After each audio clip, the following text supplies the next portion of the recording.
Hi there, Dustin Norris, the curator at the Anderson County Museum, and we're going to bring you a presentation today about Manse Jolly. We sort of take a different angle on it here at the museum than a lot of folks do.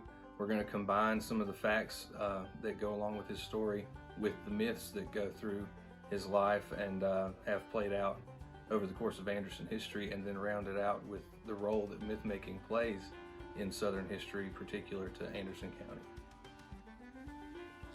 When it comes to Manse Jolly, one of the most important things for me to do is to separate some of the legend from what we actually know about Manse Jolly's life, and that's also the most difficult thing to do about Manse Jolly, because so much of what you might call the truth has been melded with legend for 160 years in Anderson County. So it's a difficult thing. But the truth is that we actually know a whole lot about Manse's life up to the end of the Civil War in 1865. And after that return from combat is when the details sort of get hairy and legends have overtaken reality. With that in mind, it's best to start with telling you things we do know about Manse Jolly and his life, and then moving on from there into more of the legends and myths that surround him. So the first thing that we actually know is that this isn't his picture. What you're looking at here, according to the Jolly family, is a reenactor who had dressed up for a photo shoot, and then the image was used later by newspapers and other sources. Some of the book covers you saw that to represent Jolly, and this picture is an image that, according to the family, is actually Manse Jolly. The Jolly family home still stands today. What you're looking at here is an outline of Manse Jolly Road, where it comes off of Highway 178 here in Anderson. This is the vicinity where Manse grew up. His parents, he was born to Joseph Moorhead Jolly and Anna Cole Sherrill, and her maiden name is where he got his middle name, Manson Sherrill Jolly.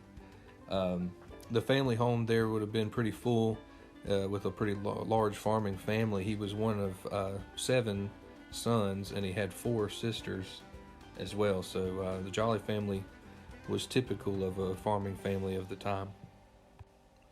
We know that Manse was very educated. This is evidenced in his letters, the collection of which ended up at Anderson University.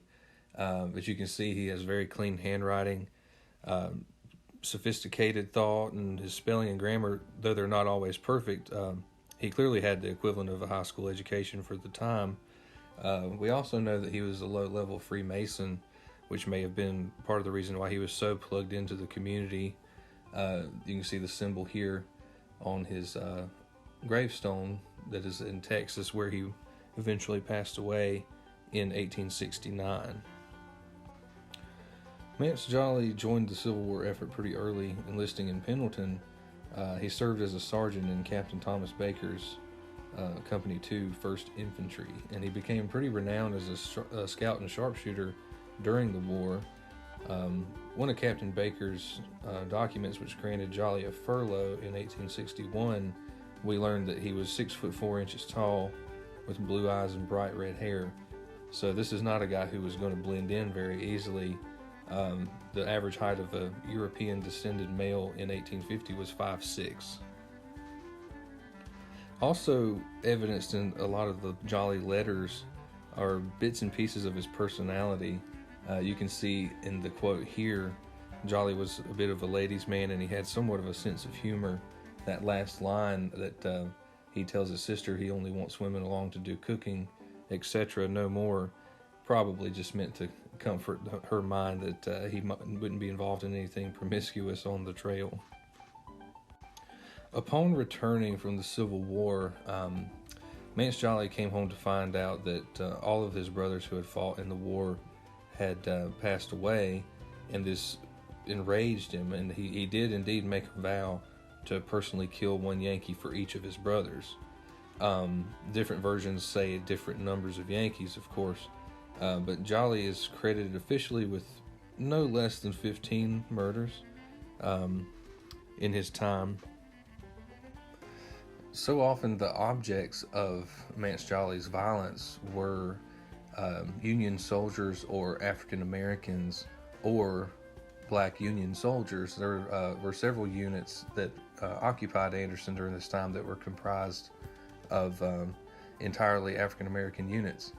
So it wasn't uncommon for stories to arise where Manse Jolly was defending his neighbors. The satchel that you see here, the Union Dispatch case that was brought to Robert Stevenson in Anderson, he supposedly had served in sort of a Robin Hood capacity and would steal gold or money or resources or other things and deliver them to people who had been wronged by Union soldiers. This sort of heroic protection extended also, of course, to his own family. In one story, a watch was reportedly stolen from Manse Jolly's sister, and Manse rode to Pendleton to retrieve it. He actually ran into some Union officers there and James Hunter, who was sort of serving as a intendant over the town, also the namesake for Hunter's store. But Manse would often ride into these situations where it was broad daylight, and he didn't make any attempt to hide the fact that he was coming. For a portion of this time, the Union officers were stationed at the Benson House, which is actually, it would have been on the courthouse square today. But Manse would often have the stories that surrounded him where he would be riding directly into the town square up to the Benson House. In one instance, he brought a handbill with him and yelled at Officer Bartow, who was sitting on the porch of the Benson House, and said, I'm Manse Jolly, I've got him right here. And then he would fire his gun in the air, and some reports say that, of course, the officer fell backwards in his chair, or any number of other humorous things that might have happened in response to Manse. He was also rather known for sort of superhuman feats of strength or agility. There's instances where he took on multiple men. In one case, they caught up with him at his church.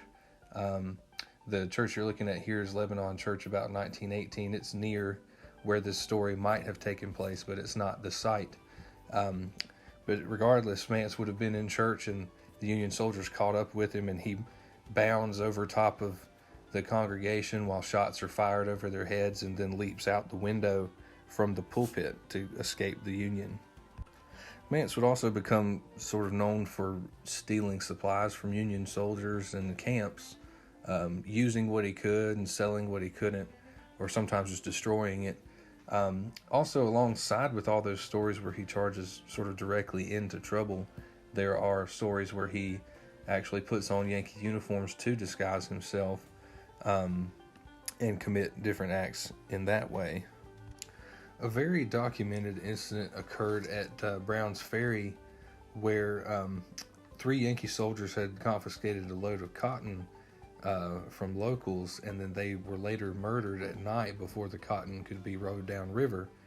There's a lot of speculation that Manse Jolly was involved with this incident, especially being that he mentions all of the accused in his letters that he sent back home asking about their condition. So a lot of people speculate that this might have been one of the incidents that drew enough heat to inspire Manse Jolly to finally leave town.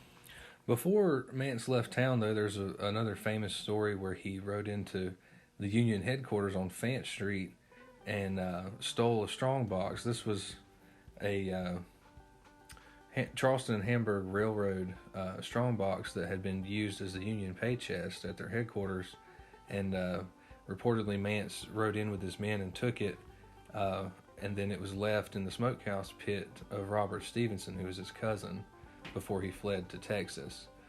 He reportedly picked up, the box is extraordinarily heavy, and he picked it up and slung it along his back and rode out of the camp, firing his pistol and whooping rebel yells, according to the accounts. He ended up settling in establishing a farm in Milam County, where he married the daughter of Captain Jack Smith, and she had become pregnant during the process of them building their home. And on one of these trips across Walker's Creek, where he was gathering supplies, his horse's feet became entangled in some underbrush, and both Manse and the horse drowned. He was buried at Little River Baptist Church Cemetery, and then again, the picture of his gravestone mentions that he was 29 years old when he passed away. So what do we do with all of this evidence? Things that can't have happened at the same time that are reported to have happened, places that Manse was supposed to have been, that he couldn't have been because he was elsewhere. Whenever these things happen, it's very difficult to sort of separate the fact from the fiction. But sometimes that's not even the most important thing.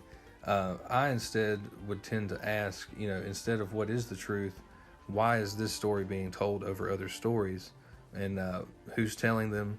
What do we know about the people who were telling them? If you take a look at this painting, you might better understand what I'm getting at. This is a rendering of a Civil War soldier who has returned home to find sort of a shell of his former life. You can imagine him looking at his house, something that he built, something that was familiar to him that is now crumbling. This is a metaphor for the entire South at the time. Things were falling apart before Southerners' eyes, and they thought to find a way to cope with that. So in this lost cause ideology, we can find some of the origins for why Manse represented so many things to different people. This applies both to the positive qualities that we find in Manse, but also the darker side of the Manse stories. Those qualities that you might imagine Southerners respected would have been his courage and resourcefulness, intelligence. He became sort of a superhero, somebody who outsmarted the bad guy per se. And each of his legends feeds into that picture of someone who was out of reach, not only by the law, but also sort of an unattainable heroic status. But on the flip side of that positive image that some Southerners held was an equally negative image held by anyone who was not part of that ideology. Freed African Americans being a major group that would have been living in fear of an attack by ex-Confederates, in fear of ambush. All of the Union troops that occupied Anderson at the time would have viewed him as a thief and murderer and a traitor to the nation, as he was still acting out in favor of the South, who had lost this war. So that's one of the reasons why it's easier to view Manse as a myth. When you compare him to other figures in Southern history, you can see where the same positive qualities that are assigned to him are existing in other places. For instance, John Henry, who was the steel driver who beat the Northerners' steam drill. You see the same sort of strength, internal and external. You see that will to stave off the encroachment of the North on the South, and the work ethic that goes along with it. Similarly, a more modern legend, Popcorn Sutton, gives us a way to understand how the stories could be told and retold and believed. Sutton ended up retelling stories about himself that were not true. In that way, he became a part of his own legend and the building of it. So when we take a look back at Manse's life, that's where the perspective I like to use so that we can better understand how he could be so many things to so many people. There have been a number of studies into Southern myth making, and one of the ones that I enjoyed reading was Cavalier and Yankee by William Taylor. And in this book, he talks about something that goes directly along with Manse Jolly, and it's a great note to end on, that these myths of characters helped to promote and embody the South whose death Southerners believed they were witnessing. This was something that happened daily. Storytelling, the way that the stories would be told to generations and generations, fed back into the image that these ex-Confederates might have held of themselves and their time. All right, thank you guys so much for watching. We have a lot more information here at the museum about Manse Jolly if you're interested in learning more. The research room is full of materials that can answer more of your questions. Also, look for more digital content coming from us. Keep an eye on our Facebook page and at the museum website, andersoncountymuseum.org, and we appreciate you tuning in.